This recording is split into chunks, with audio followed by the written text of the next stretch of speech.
Good morning, and this is a recording for Tuesday, October 14th. You may not believe it, but I found yet another Zen Stories book by the same author, and I think it's the last one in the series. It's called The Fox Who Fooled the Monk. I don't know if you're already tired of the Zen stories, but somehow I am absolutely loving them. So if you're against us doing this book, let me know. Otherwise, I proceed. In the preface of this book, the author explains why he chose the fox character this time. So let me read it to you. If Zen ever decided to play tricks, it would likely was a red tail. The fox is clever, mysterious. It shows up when you're not looking, then vanishes when you reach for it. It leaves footprints on the ceiling, eats your lunch without asking, and stares at you like it knows something you don't. In Japanese and Chinese folklore, foxes are shapeshifters, beings of mischief and magic. In Zen too, the fox is no stranger. There are old koans where a monk becomes a fox for 500 lifetimes, and others where a fox speaks human words not as metaphors, as facts. The fox in this book might be your teacher, or it might be your own mind playing tricks. It might show you how to stop overthinking, or it might lead you in circles until you give up entirely. And that surrender might be the beginning of peace. So the Zen story for today is titled The Cabin with No Lock. The monk arrived at dusk.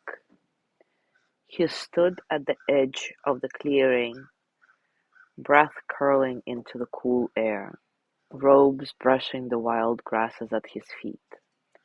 Before him stood a crooked wooden cabin, small and slouched, as if leaning in to hear something the trees refused to reveal.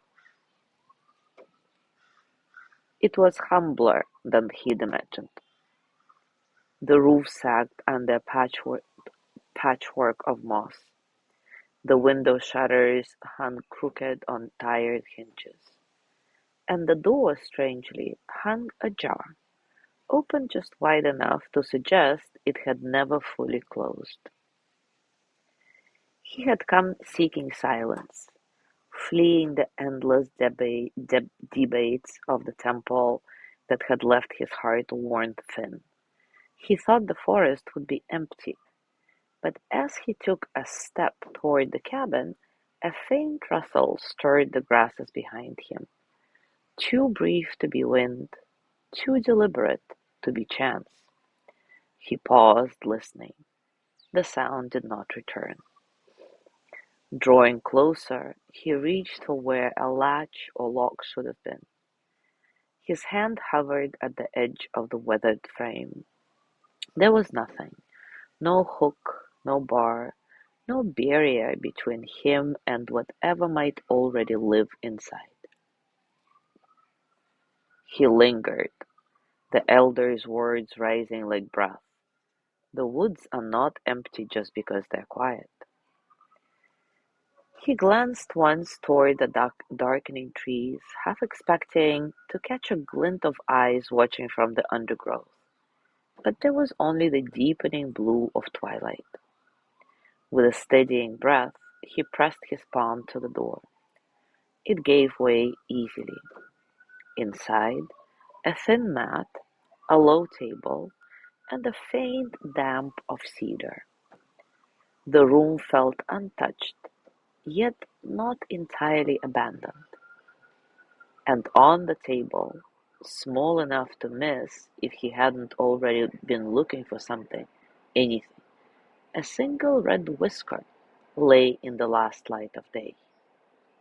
The monk sat slowly on the mat, crossing his legs, resting his hands in his lap. He closed his eyes, steadying his breath, as he had done countless times before. And yet something in him leaned toward the door, just slightly, as if part of him already knew he was not the first visitor that day. Now take a comfortable position and take a few moments to settle, arriving into stillness. Maybe close your eyes gently and take a few nice, satisfying breaths in and out. Feel the breath entering your nose, cool and light, and then feel the warmth as you exhale, releasing tension, allowing you to soften a bit. There is no need to change anything.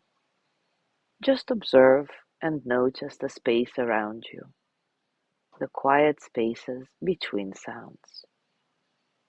Be here in this moment, just as it is. And when thoughts come, let them pass, like clouds, like ripples, like water.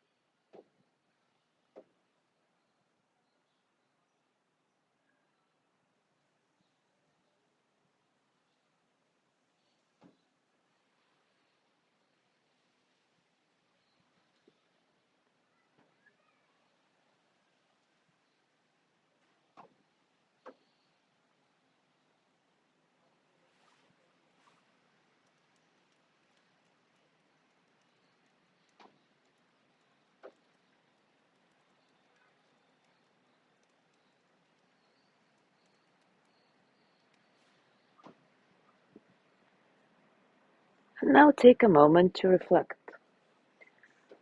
What might have you mistaken for emptiness just because it was quiet? What might you have mistaken for emptiness just because it was quiet?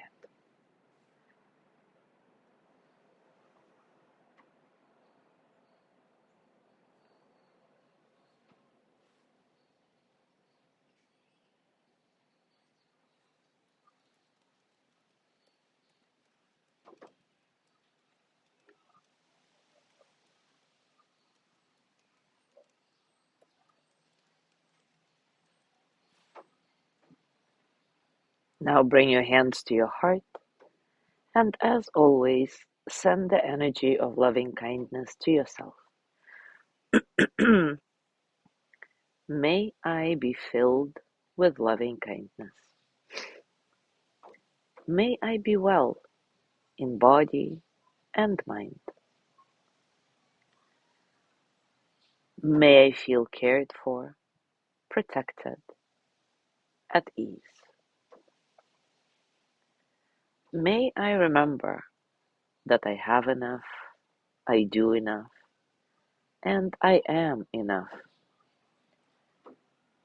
May I touch deep, natural peace.